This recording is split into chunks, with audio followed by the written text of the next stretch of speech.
The left loves to call anything they disagree with racist. Doesn't matter if that thing actually exhibits racist behavior, they'll still be like, I find that racist. oh. And they sound just like that, by the way. But whenever your woke liberal opponent says that, just ignore them. It's just their way of saying, I'm fresh out of ideas and I can't argue with your facts, but if I call you a racist, then maybe I can discredit the kind of human being you are, and then I won't have to engage with you. But let's go through the 10 most absurd things the left says are racist just to prove how genuinely outrageous these allegations are. Number 1, the United States Constitution is a racist document. All right, just stop with this one. Everyone just stop. If you have an elementary school education, you know it was an anti-slavery document. Even Frederick Douglass, a former slave, knew it was anti-slavery. The Constitution has done more to ensure the freedom and equality of all people than any other document ever written. Number 2, the American flag, racist. All these people kneeling for a flag that represents the very freedom that lets poor minorities like some of the players make tens, if not hundreds of millions of dollars playing sports? That doesn't sound very racist to me. Plus, an inanimate object cannot be racist, and that's a fact. Number 3, voter ID laws. They're usually pretty racist and they're bad. Now you realize that the argument for why voter ID laws are racist is that they think black people don't know where to get IDs and can't get to the DMV to get their ID to vote. That's literally the argument. Newsflash, every black person I know has an ID. We all know where the DMV is, so we all have IDs. So stop insulting our intelligence so you can get illegal aliens to vote for Democrats. We all know that's what this is about. Stop pretending this is about racism.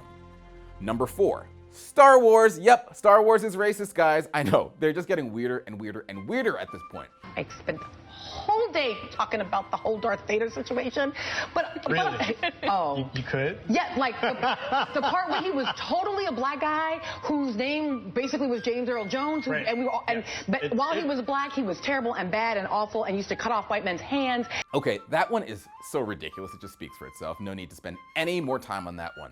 Number 5, banana peels. Banana peels are racist, guys. Yep, you heard that right. Students at Ole Miss were traumatized because a student threw a banana peel in a tree, and that's called racism? I could not even explain this one if I tried. So let's just move on to number 6, Dr. Seuss books. You may not know this, but Dr. Seuss books are extremely racist, according to a school librarian in Massachusetts. Now, if you didn't see it, I wrote a Dr. Seuss style poem debunking this, which you can find at crtv.com. But if this angry race baiting, never been proud of my country first lady says they're fine, I'm gonna go out on a limb here and call bullcrap on this one. Number 7, cultural appropriation, aka doing activities that come from other cultures, like making Mexican food. This used to just be called being worldly. You'd think the globalists would love being worldly, it's so great, worldly. But no, they call it racist. 2 white women in Portland were forced to shut down their burrito restaurant because they were stealing their techniques from Mexico. Now the left, you know they're never gonna tell Mexican people they can only make tacos and quesadillas, but they're happy to tell white people they can only make meatloaf. Number 8, the GOP and every single Republican is womp womp a racist. Now, I know this is above some leftist education level since this one may require a middle school education, but the Republican Party was actually founded to end slavery. The Democrats were the Blacks Are Property Party, and they were busy founding the KKK and coming up with ludicrous Jim Crow laws to keep blacks from voting. Number 9, Disney movies. Every time the left sees a Disney movie, they pick up racist overtones. The birds are racist, the crab is racist, the fish is racist because the fish is black. It's a black fish. In The Lion King, they say it was racist because the villainous hyenas, quote, sound ethnically Hispanic or like they were from the ghetto. Now, never mind the fact that the biggest villain, Scar, has the accent of a crusty British guy, but that doesn't matter to them. I'm surrounded by idiots. And finally, last but not least, number 10 is the Donald. Donald J. Trump is a racist, they say. Do I think Donald Trump is racist? Absolutely. Do I think Donald Trump is white supremacist?